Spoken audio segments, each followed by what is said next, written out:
السلام علیکم ورحمۃ اللہ وبرکاتہ.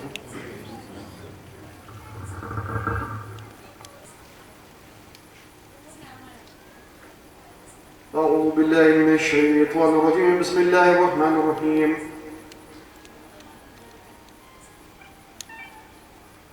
قل ان کنتم تحبون اللہ فاتبعونی یحببکم اللہ ویغفر لکم ذنوبکم واللہ غفور رحیم. صدق اللہ العظیم. صدق الرسول الامین الکریم. جواد کریم ملک بر رؤوف رحیم ورب حلیم. حضرات، ابھی جس آیت شریفہ کی تلاوت کا میں نے شرف حاصل کیا،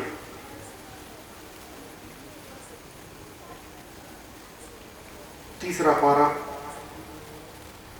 سورہ آل عمران آیت نمبر 31، جس میں اللہ رب العزت نبی کریم صلی اللہ علیہ وسلم سے مخاطب ہے.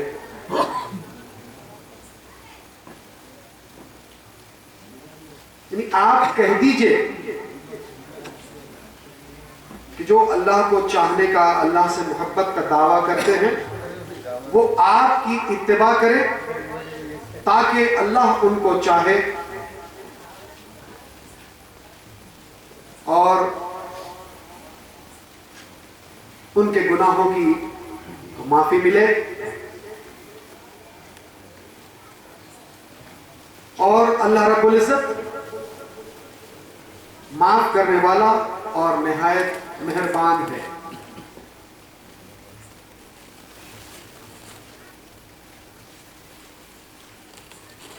یعنی say ye who thou love the Lord, follow me so that the Lord may love you. Forgiveth your sins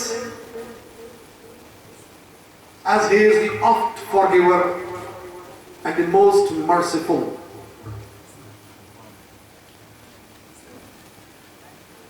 اس آیت شریفہ کے تناظر میں اگر ہم دیکھتے ہیں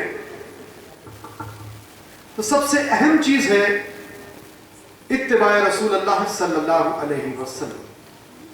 اس لیے کہ دو محبتوں کے درمیان جس چیز کا ذکر آ رہا ہے وہ اتباع رسول اللہ صلی اللہ علیہ وسلم.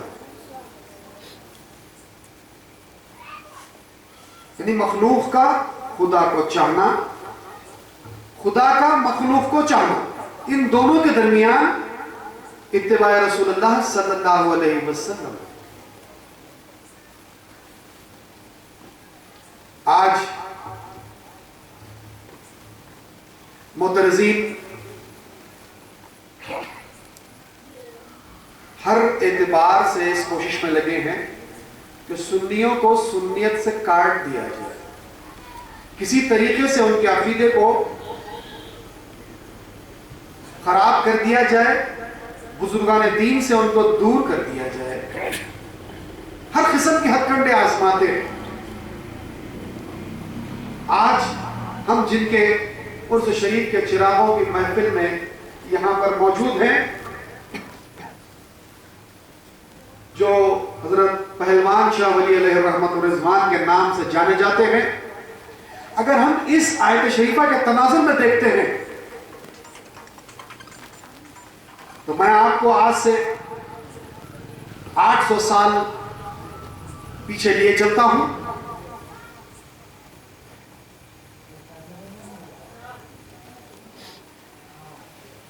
ایران کا علاقہ ہے،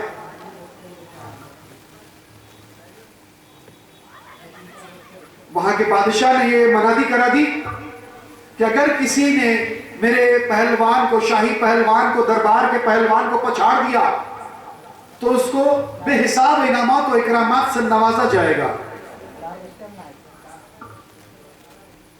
بڑے بڑے سورماؤں نے اس چیلنج کو قبول کیا.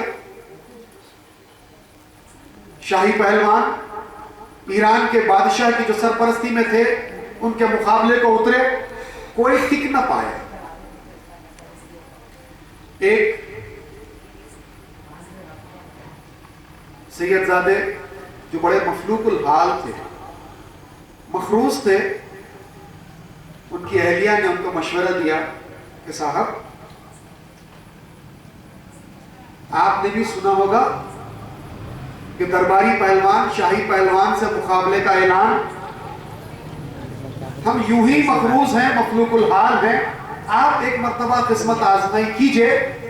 میں نے سنا ہے کہ وہ شاہی پہلوان اہل بیت کی بڑی عزت کرتے ہیں اور اہل بیت سے بڑی محبت رکھتے ہیں۔ تو سید زادے نے کہا کیوں بیوہ ہونا چاہتی ہو؟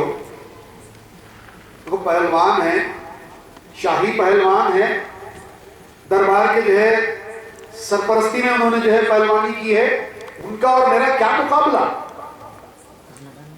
ان کی اہلیہ نے کہا ہم یوں ہی پریشان ہیں، تھوڑی پریشانی اور صحیح، آپ ایک مرتبہ وہ چیلنج قبول تو کر لیجئے۔ انہوں نے کہا چلو قسمت آزمائی کرتے ہیں۔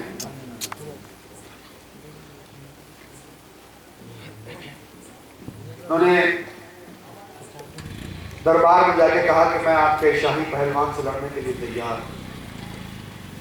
لوگوں نے نیچے سے اوپر تک دیکھا کہ کہیں سے پہلوان نظر نہیں آتے، کشتی کے ماہر نظر نہیں آتے، کثرتی جسم نہیں رکھتے، کیا بات ہے کہ یہ جو ہے ہمارے شاہی پہلوان کو چیلنج قبول کرتے ہیں؟ انہوں نے کہا ٹھیک ہے۔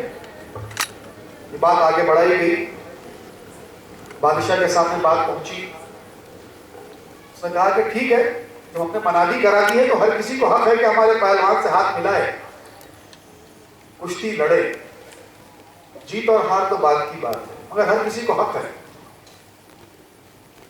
جب پہلوان کے سامنے کہا گیا کہ بھئی آپ کے مقابلے میں کوئی آ رہا ہے، آپ کو کل کشتی لڑنا ہے، ہر کسی کو تجسس تھا کہ شاہی پہلوان سے لڑنے ایسا کون سا